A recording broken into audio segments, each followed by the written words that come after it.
kita ini orang Muslim, Islam. Oke. Satu-satunya yang berazaskan Islam. Iya. Saya sengaja nggak mau saya masuk ke partai-partai yang lain, meskipun ada tawaran. Ada tawaran untuk profesional-profesional. Iya. Tapi saya memilih karena azasnya Islam. Arah kehidupan bangsa itu ada di DPR. DPR mengguide, membuat aturan-aturan, membuat undang-undang yang harus dipatuhi oleh masyarakat. Untuk tujuannya supaya masyarakat Indonesia ini adil dan makmur dan sejahtera. Dan Indonesia 2019 pernah mengadakan Kongres Notaris Dunia. Pada saat saya menjadi sekjen pada saat itu.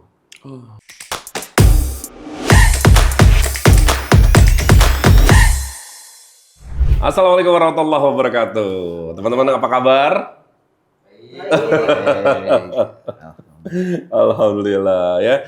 Hari ini kita podcast lagi, kita akan ketemu dengan menurut saya nih ya, calon anggota legislatif yang kompeten sekali karena sebagian besar dari aktivitas beliau ada di bidang yang sebenarnya cukup kompleks, yaitu kenotarisan gitu ya Pak ya.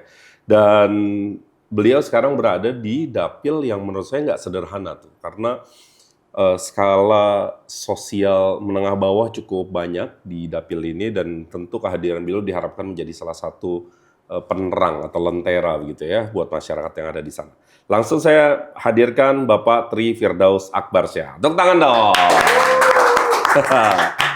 Pak Firdaus apa kabar? Alhamdulillah, sehat-sehat Mas. Alhamdulillah. Pak Firdaus ini di Dapil Banten 1 ada Ya. Kabupaten Lebak dan Kabupaten Pandeglang. Betul sekali. Lebak itu cukup jauh kan ya Pak? Berapa jam ya Pak kalau dari Jakarta Pak? Sekarang sudah ada tol. Tol baru yang menembus ke Pandeglang. Oh langsung tembusnya Langsung Pandeglang? Pandeglang. Oh jadi nggak terlalu jauh ya Pak? Langsung ke Rangkas Bitung. Nggak jauh. 2 jam selesai. 1 jam setengah kadang. Oke. Dekat-dekat. Oke, Pak, biar publik tahu, Iya. khususnya anak-anak muda, karena Iya. ini kan pemilih kita 53-56% Iya. anak muda, Pak. Iya, 40% dari angka tersebut pemilih pertama. betul. Jadi kita berharap podcast ini benar-benar mengedukasi pemilih, khususnya anak muda, memilih bukan hanya gimmick, Pak. Iya. Memilih kan harus ada visinya, harus ada misinya, Betul. harus ada keresahannya. Betul. Ini yang kepengen kita angkat di podcast ini, Iya. karena kita hadirkan Pak Firdaus. Iya. Pak Firdaus, aku punya data, Bapak itu di dunia pernotarisan ini kan udah panjang begitu ya. Bahkan sekarang Bapak menjadi Presiden Komisi Asia Persatuan Notaris Internasional. Betul. Betul Pak ya? Betul, alhamdulillah. Pak, biar yang nonton makin yakin, sedikit soal profil Bapak. Ada mungkin beberapa hal yang perlu menjadi kunci dari perjalanan Bapak, silakan diceritakan. Iya. Saya jadi notaris itu dari tahun 98. Wow, Belum lahir kan? masih kecil Pak. 98 udah jadi notaris ya? 98 udah jadi notaris. Wow. Tahun 98 sampai sekarang. Malang melintang di dunia notaris itu sudah cukup banyak. Makan asam garamnya.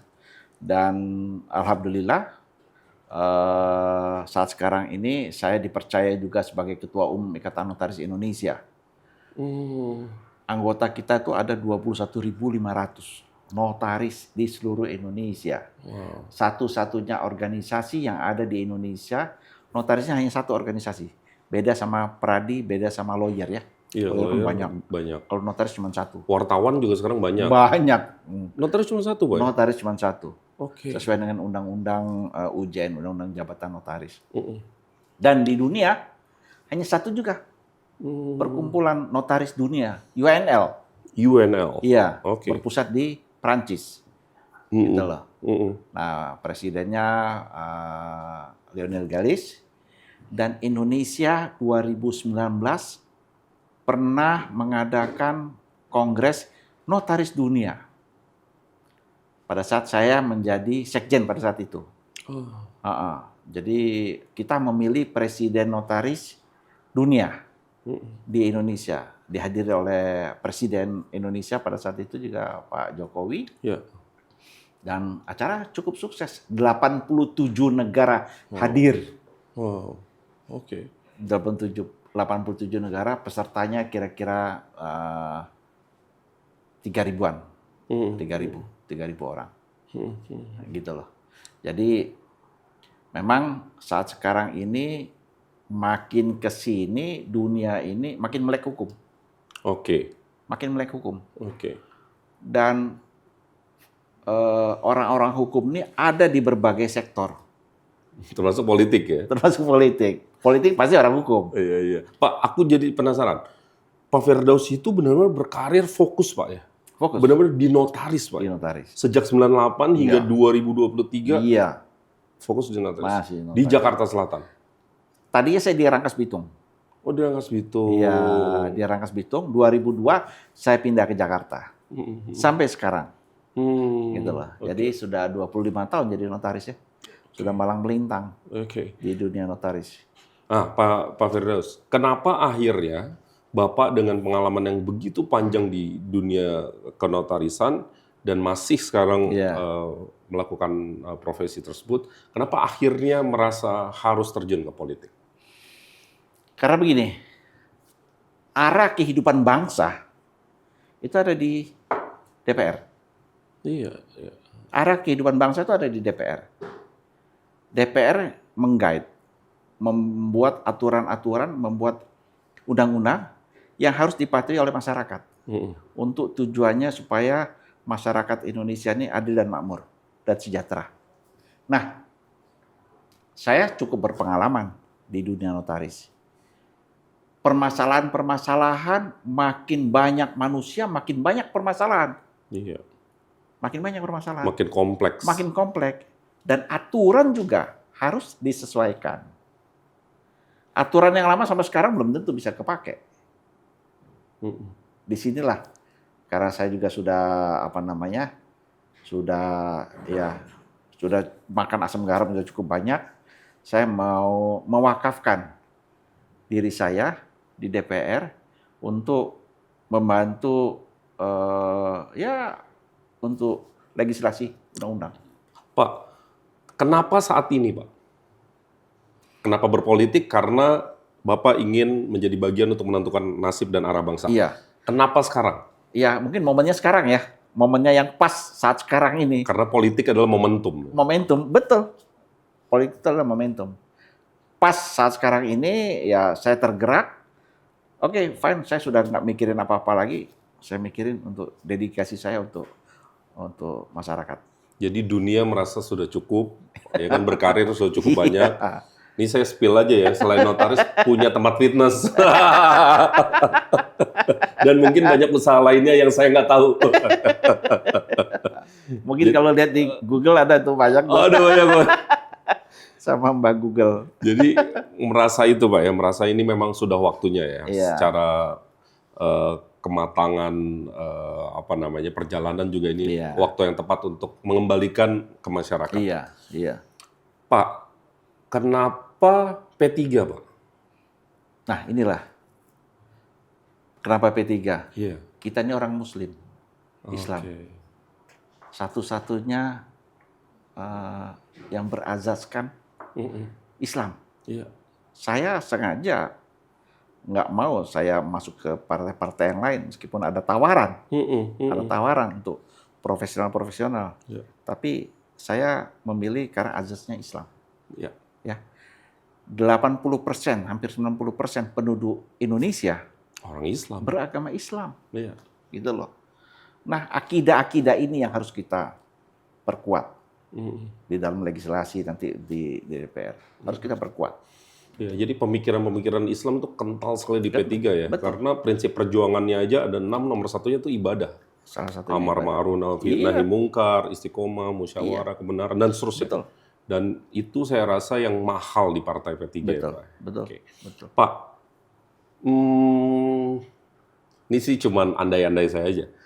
Apakah Bapak juga jangan-jangan melihat secara sadar ataupun tidak sadar, kualitas legislasi kita banyak semacam dikritik oleh banyak orang, kualitas legislasi kita menurun. Banyak yang dianggap tidak berkesesuaian dengan yang dibutuhkan oleh masyarakat. Bapak melihat hal yang sama atau Betul. ada keresahan yang sama? Betul. Iya. Iya. Jadi begini, untuk menjadi seorang legislator di DPR itu, ya harus mempunyai kemampuan ilmu. Bagaimana sih cara buat undang-undang? Bagaimana sih melihat penerapan undang-undang? Terus kira-kira undang-undang masa depan untuk masyarakat itu yang mana yang pas? Gitu loh. Bukan hanya ketenaran. Wah, itu bagus banget, Pak. Bukan hanya ketenaran loh. Itu bagus Tapi banget. paling tidak seseorang itu menguasai ilmunya. Undang-undang peraturan yang berlaku saat ini, undang-undang yang berlaku yang akan datang, yang ideal bagi masyarakat, yang mana yang cocok? Tidak sembarang orang bisa. Bener, Pak. Itu ada ilmunya itu. Ada ilmunya. Tidak Setuju. sembarang orang. Untuk, harus begini. Yang ideal tuh aturannya harus begini. Aturan yang berjalan saat sekarang ini, bagaimana? Dan evil itu is in detail kan, Pak. Iya. Orang tuh kalau cuma ngerti makro-makro terus ngerasa ngerti kan kadang-kadang bahaya. Tapi orang-orang kayak Bapak nih, Pak Firdaus, yang puluhan tahun mengabdi Betul. pada sebuah profesi. Iya. Saya yakin misalnya gang sempitnya, gang buntunya tuh udah tahu. Udah tahu banget. Ini sebenarnya dibetul. Celah-celahnya kemana itu udah kita tahu banget. Tahu banget. Ini nih Pak, saya sebenarnya pengen ngajak berpikir teman-teman nih, Iya. khususnya yang muda-muda. Tadi yang Bapak sampaikan tuh menurut saya ungkapan yang serius. Di Iya. saat Bapak, secara bahasa saya, kalau milih orang tuh jangan yang populer doang. Karena populer, karena dikenal masyarakat banyak, langsung serta-merta dipilih. Karena kalau kita terus membudayakan hal tersebut, bahaya ya Pak ya? Betul. Bahaya. Ini kita nggak mendiskreditkan profesi apapun ya, Iya. termasuk misalnya teman-teman artis, nggak kayak Iya, gitu. Ada juga iya. teman artis berkualitas, tapi kalau Banyak kita hanya berkualitas. memilih orang karena dia populer, karena dia ganteng atau cantik, Iya. itu menurut saya itu merendahkan Betul. Nggak ada kualitasnya. Ada Mohon maaf, kualitas, iya. saya katakan tidak ada kualitasnya. Kita mencari orang-orang yang legislator ini yang mempunyai kualitas, gitu loh. Dalam hal pembuatan undang-undang, dalam hal memajukan ide-ide yang cemerlang untuk memajukan masyarakat menuju masyarakat adil dan makmur bagi Indonesia. Karena itu penting banget Pak. Kan menurut saya nih Pak, Bapak boleh mendebat atau berbeda ya. Pusat gempa itu di Indonesia kan salah satunya di gedung Senayan ini kan ya. Narasi yang keluar itu kan harusnya menjadi diskursus publik yang Iya. harusnya mencerahkan, mencerdaskan, menghebohkan dan seterusnya. Betul. Tapi kan ini lama sekali rasanya Iya. agak senyap gitu ya. Betul. Mudah-mudahan nanti kalau Bapak ada Ya, di sana bisa. Bismillah lah, Bismillah. mudah-mudahan lah. Pak Firdaus, sekarang kita jalan-jalan ke dapil Bapak di Banten 1. Ya. Bapak tentu sudah masuk ke dapil. Apa yang Bapak lihat di dapil saat ini, Pak? Apa kondisi? Mungkin Bapak menemukan keresahan masyarakat atau seperti apa? Dari sisi demografi di Banten itu masih akses masih kurang ya untuk di desa-desa. Di Banten itu di daerah Pandeglang atau Lebak itu desa-desanya kadang jauh dari kota, sekian kilo. Jalanan masih rusak, komunikasi juga masih kurang. Pakai handphone juga kadang sekarang ini kan kita jendela dunia itu apa? Jendela dunia. Kalau dulu kan kita baca buku. Sekarang Jendela dunia. handphone, Pak. Ini Iya. jendela dunia itu ini, gitu loh. Semua ada sama saya Google. Masya Allah. Semua ada sama saya Google. Gitu. Iya.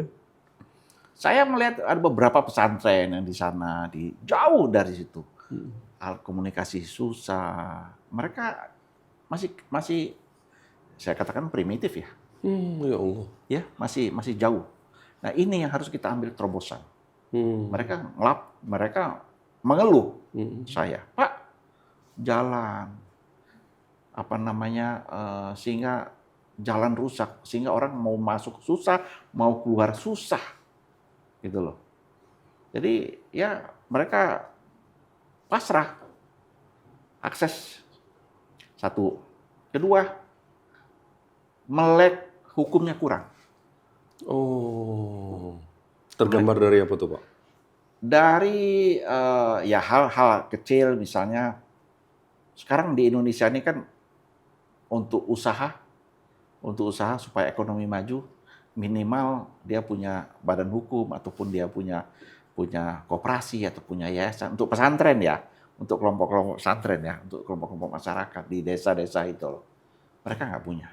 Jadinya inklusi keuangannya juga sulit. Sulit. Karena nggak punya badan hukum. Nah, iya. Nah, saya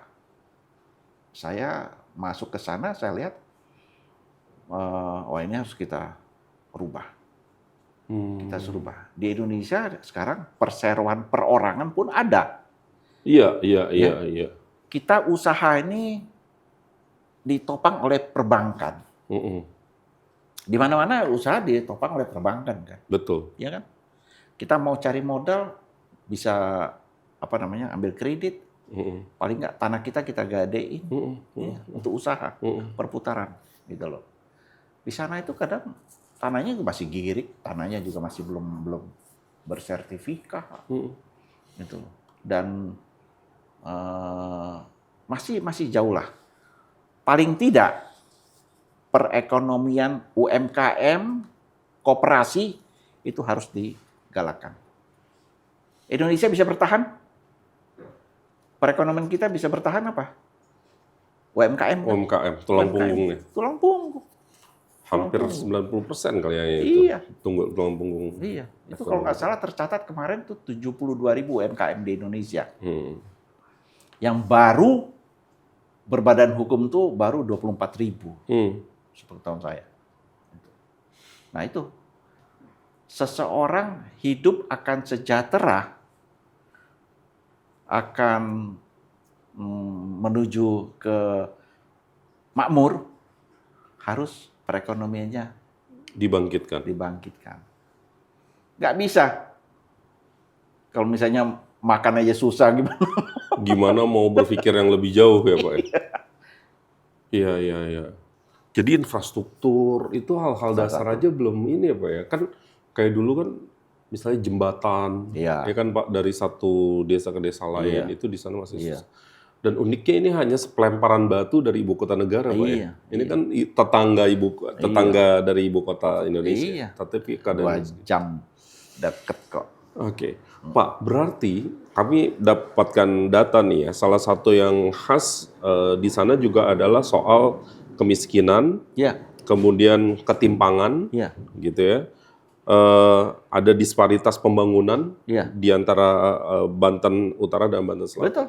Betul. Dan jangan-jangan hal-hal ini jangan-jangan ekses Pak ya? Tadi saya katakan tadi. Terjadi ketimpangan. Iya.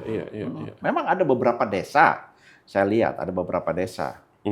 Tapi di Banten 1 itu, Pandeglang Lebak itu kan daerah tertinggal. Termasuk desa tertinggal. Iya. Di situ. Nah, itu harus kita.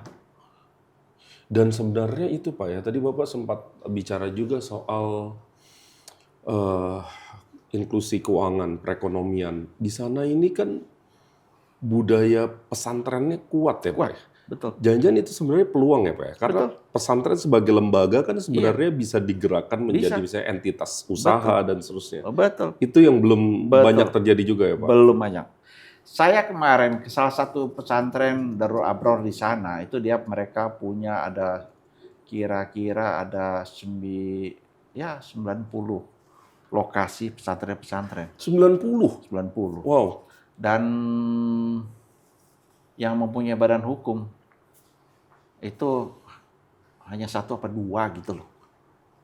Hanya 1 apa 2. Saya bilang, ini harus segera ini kita bikin minimal koperasi nanti mendapat bimbingan dari Departemen Koperasi. Iya. Dan terkadang ada bantuan. Betul. Koperasi. Bikin koperasi. Gitu loh. Jadi UMKM-nya kita bangkitkan supaya bisa tumbuh di sana. Hidup ya. Iya. Pak, saya jadi ini ya kayak tercerahkan juga. Apabila kita bisa satu saja menyelesaikan masalah di Banten, diantaranya tadi mungkin ini juga keahlian Bapak, soal kesadaran hukum, ini bisa menjadi obat buat banyak masalah. Betul. Dengan kesadaran hukum, misalnya dia membuat perusahaan dengan mengurus legalitas, membuat perusahaan. Dengan itu dia bisa berusaha, dengan itu perekonomian hidup, dengan itu kemiskinannya pelan-pelan dipulihkan dan seterusnya Pak ya. Betul. Dan ini kan sering ya tercatat kan isunya stunting, isunya kelaparan. Iya. Jangan itu ekses ya. Jadi begini, saya ketemu kemarin, mereka punya hasil bumi. Mereka mau bawa ke sana itu susah. Jalan rusak, dia bilang. Nggak ada akses, nggak ada kendaraan. Kalau kendaraan bawa masuk ke dalam, terlalu mahal. Gitu loh. Terlalu mahal. Sampai, ya kalau pisang, katanya pisang nih. Iya. Pisang kelapa, pisang tuh satu tandan tuh hanya 5.000 apa? Satu tandan banyak itu 5.000. 5.000 di sana. Tapi itu pun mereka mau bawa keluar untuk diperdagangkan sulit. Sulit. Akhirnya ya nggak, nilai kemanfaatannya rendah. Rendah. Itu salah satunya. Sayang. Nah, Itu mesti itu PR kita lah. itu PR kita. Pak, kalau ke Dapil, apa yang Bapak tawarkan ke masyarakat yang Bapak temui? Apa yang kira-kira Bapak sampaikan biasanya? Saya sampaikan ke mereka, mari kita rubah pola hidup. Saya tidak memberi ikan, tapi saya beri pancing. Nah, coba detilkan, Pak. Ya, contoh hal tadi seperti tadi. Ya, sekelompok orang kita bikin koperasi. Nanti ada penyuluhan dari Departemen Koperasi. Itu aja. Sekelompok orang kita bangun koperasi, nanti ada ya kita bikin badan hukum. Iya. Gitu loh. Untuk menggeliatkan perekonomian di desa-desa. Iya. Itu kadang-kadang solusi yang sederhana kayak gitu aja bisa ini ya, Pak ya? Oh, Bisa menggerakkan itu. Manfaatnya besar itu. Iya. Iya. Oke. Apalagi di pesantren. Pesantren ini kalau orang mau yang niat jahat tuh kan, niat jahat ya nggak sampai lah, dia nggak karena dia berasaskan Islam tadi kan, nggak ada dia niat mau jahat, misalnya ada uang kumpul, uangnya mau ditilep sama dia, jauh lah dari situ kan. Jadi itu potensi kredit macetnya rendah harusnya. Gitu loh. Oke.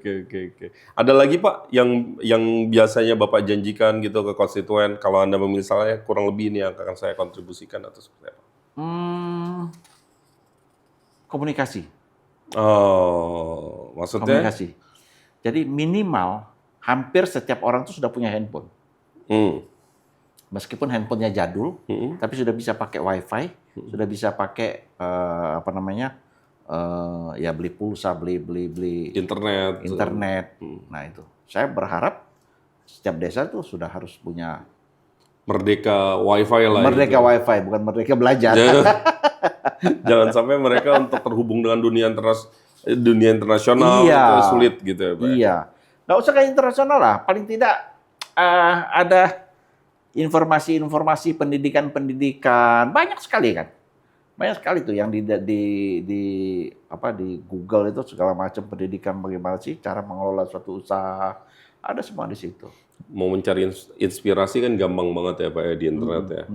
Oke, Pak, sekarang nih kalau dilihat dari data-data nih, yang salah satu yang khas di sana juga soal bencana alam.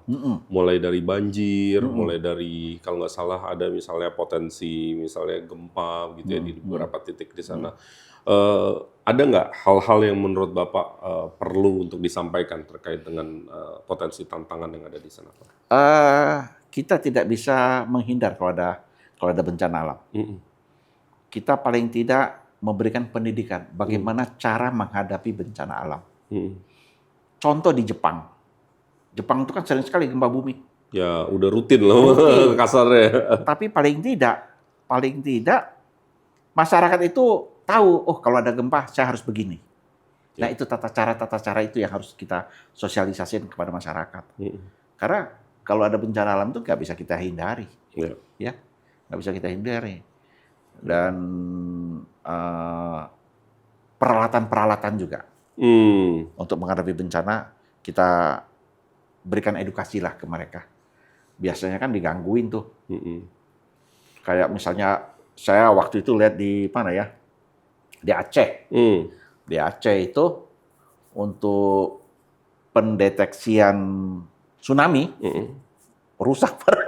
Ada yang rusak, ada yang hilang ya, kadang. Nah, itu. Iya, jadi emang edukasi dan mitigasi itu penting ya Pak ya Betul. untuk masyarakat di sana. Jangan sampai mereka tidak terdidik, tidak Iya, terinformasi soal iya. itu. Oke, Bapak soal pendidikan ditemukan nggak Pak di dapil ini? Apakah mereka punya keresahan juga soal Saya sih fasilitas berharap pendidikan? pendidikan ini bebas sampai wajib belajar sampai 12 tahun. Oke, ini menarik. Itu. Ini Wajib belajar 12 tahun. Dan saya juga berharap bagaimana caranya satu keluarga satu sarjana. Oke, Satu keluarga satu sarjana. Setiap mungkin tidak semua keluarga mempunyai yang cita-cita tinggi, tapi paling tidak satu anak itu yang dipupuk terus untuk menjadi sarjana. Bapak punya pengalaman itu, Bu? Eh, Jangan-jangan keluarga Bapak juga punya visi kayak gitu kali ya? ya, jadi kebetulan keluarga saya juga salah dosen, istri saya juga salah satu dekan Iya, iya, iya. di itu, dan saya melihat bahwa kalau keluarga, kalau seorang sarjana itu pola pikirnya beda, Iya. ya, pola pikirnya beda, yang sarjana dengan SMA dengan SMP. Dan peluangnya juga beda ya, Pak? Peluangnya juga beda, peluang sarjana beda. Saya berharap ya pemerintah juga memikirkan bagaimana caranya supaya kita kasih beasiswa Iya. untuk menjadi sarjana. Ini menurut saya strategis, Pak. Karena juga program ini inline dengan calon presiden Ganjar Pranowo Iya. dan Mahfud MD ya. Iya, Satu sarjana, satu keluarga satu ini. keluarga. Dan wajib belajar 12 tahun. Iya. Itu penting banget karena sekarang yang terjadi kan ada beberapa provinsi yang belum kuat Betul. pendanaannya mengimplementasikan itu. Iya. Jadi kalau Bapak ada di kursi dewan bisa memperjuangkan ini. Bisa. Universitas kita banyak loh, Mas. Iya ya. Banyak. Dan mereka juga memberikan kok beasiswa. Bukan hanya kepada orang perkotaan saja. Iya. Kita cari orang-orang dari pedesaan. Kita kasih beasiswa. Nah seringkali nggak terhubungnya aja tuh Tidak Pak. terhubungi, tidak terkomunikasikan Iya. berita-berita itu, gitu loh. Apalagi tadi ya kalau di daerah-daerah itu sinyal masih susah segala Betul. macam. Ya gimana mereka mau tahu ini ada Iya. beasiswa di kampus A, di kampus B. Iya. Oke Pak. Wah itu menarik. Pak, ini ada beberapa masukan dari teman-teman konsultan politik Iya. kita untuk Dapil 1 itu. Menurut teman-teman yang riset itu memang kelas sosial menengah bawahnya masih lebar sehingga Sangat tantangan lebar. tersendiri. Sangat Dan lebar. itu terkonfirmasi Pak ya, memang Betul. kondisinya kayak Betul. gitu ya. Kemudian ada beberapa titik memiliki kerawanan terhadap bencana. Betul. Kemudian tingkat kemiskinan ekstrim masih ada di beberapa daerah. Betul sekali.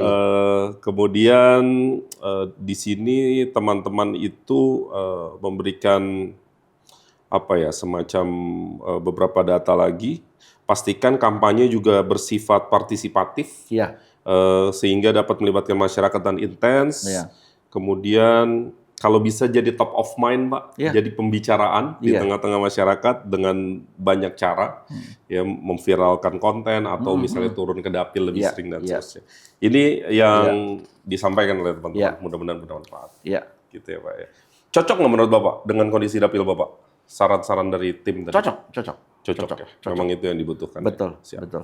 Pak, sekarang kita mau punya pertanyaan cepat. Ya. Wah, ini gampang-gampang kok Pak. Cuman Ya. Bapak pilih aja salah satu. Iya. Bapak pilih menciptakan kedamaian Iya. atau memerangi ketidakadilan? Menciptakan kedamaian. Oh gitu ya. Ciptakan kedamaian. Damai semua. Yang penting damai. Ujung-ujungnya adil. Aduh, yang ini adil. Oke. Karena nanti kalau rusuh nggak Belum mungkin tentu. ada keadilan Iya. gitu. Oke. Damai semua pasti adil. Oke. Menjaga tradisi atau mencari inovasi? Saat sekarang ini mencari inovasi. Oh, Cari inovasi. oke. Dunia sudah bergeser Iya ya kalau dari analog ke digital. nah kalau kita nggak bergerak ya repot ya. Ya Pak? udah gitu-gitu aja deh. Oke. Menggandeng perubahan atau melanjutkan kestabilan? Melanjutkan kestabilan. Lanjut stabilan. Iya. Wah, Bapak konsisten tuh dengan yang sebelumnya. Iya. Menegakkan kebenaran atau kompromi? Kompromi. Ini karena orang lama nih beliau udah tahu nih betapa sulitnya Pak ya kadang-kadang ya. Iya. Menegakkan kebenaran belum tentu adil bagi yang lain. Oh. Tapi kalau kompromi sama-sama win-win solusi. Win-win solusi, oke. Tapi Akhirnya damai. tapi tentu dengan kaidah Dengan hukum dan pasti, normal pasti, gitu ya. Pasti. Bapak lebih suka berbicara atau mendengar? Berbicara. Oh, Kita sampaikan ide-ide kita sampaikan kira-kira yang terbaik bagaimana. Kalau yang jelek begini, jangan diikuti, yang baik begini. Nah, keren. Makasih. Itu pertanyaan cepatnya. Oke, Pak. Nih, sekarang kita masuk segmen terakhir khusus untuk anak muda. Namanya Hai Anak Muda. Ya. Jadi Bapak sampaikan saja, misalnya bisa ajakan, bisa himbauan, bisa pilih Bapak juga nggak apa-apa, karena ini juga musim kampanye. Tapi memang dialamatkan kepada anak muda, Pak. Ini spesifik kita kepengen mengundang anak muda untuk berpartisipasi secara aktif di politik. Jadi nanti Bapak arahnya ke kamera yang sana. Oke. Bapak nanti, hai anak muda, nah tambahin belakangnya. Silakan Pak. Oke. Hai anak muda. Gitu. Hai anak muda. Teman-teman yang masih muda, jemput masa depanmu. Jangan berpangku tangan. Masih panjang waktu yang ada, dan itu demi keberhasilan kalian semua. Waktu tidak sedikit, masih panjang waktu. Keberhasilan, kesuksesan ada di tangan kalian semua. Terima kasih. Jadi keberhasilan itu harus dijemput, Pak ya? Dijemput. Dia nggak mungkin datang kucuk-kucuk sendiri ke hadapan kita, nggak mungkin, Pak ya? Iya. Harus kerja keras ya? Iya. Jadi walaupun anak muda sekarang tentu berjuangnya beda-beda ya, Pak ya? Ada yang jadi gamers, ada yang jadi apa. Tapi jadi gamers pun kan harus latihan ya, Pak? Iya. Nggak mungkin dia bisa ahli. Tahu langsung jadi nggak mungkin. Ada. YouTubers tetap aja harus beribu-ribu konten baru pecah. Dan income-nya ada yang kemarin dari pihak bank datang ke saya, Pak, kira-kira saran Bapak apa nih? Ada seorang anak muda penghasilannya tiap bulan miliaran, miliaran. Loh, miliaran dari mana? Saya bilang dari YouTube. Jadi dia selalu bikin konten mengenai perempuan ini, mengenai alat-alat kecantikan, miliaran. Saya bilang bikin badan usaha. Bikin badan usaha, bikin perseroan terbatas, sehingga dia bisa pisahkan lebih profesional, gitu loh, lebih profesional. Jadi pisahkan harta kekayaan dia sebagian untuk di situ, ya namanya perseroan terbatas bisa makin besar, gitu loh, makin besar, miliaran hasilnya. Gaji pegawai berapa sih? Nggak ada, Pak. Ketakar, Pak, kalau pegawai, Pak. Tapi YouTuber masih muda anaknya, hebat. Jadi anak muda kita sekarang mudah-mudahan bisa lebih bagus dari kita. Iya, amin. Dan peluang bisnisnya memang berbeda ya, Pak. Iya, jemput. Iya, jangan hanya berpangku tangan. Nggak bisa ya. Nggak ada itu privilege saya rasa. Iya. Pak Firdaus, terima kasih sudah hadir. Sukses selalu. Dan buat teman-teman yang suka dengan beliau, yang merasa apa yang beliau sampaikan relevan dengan keresahan teman-teman, jangan lupa coblos di 14 Februari. Iya. Di Dapil 1 Banten. Nomor urut 6. Ya, oke. Sukses buat Bapak. Sampai jumpa teman-teman. Jangan lupa like, subscribe, and share kalau konten ini bermanfaat. Assalamualaikum warahmatullahi wabarakatuh.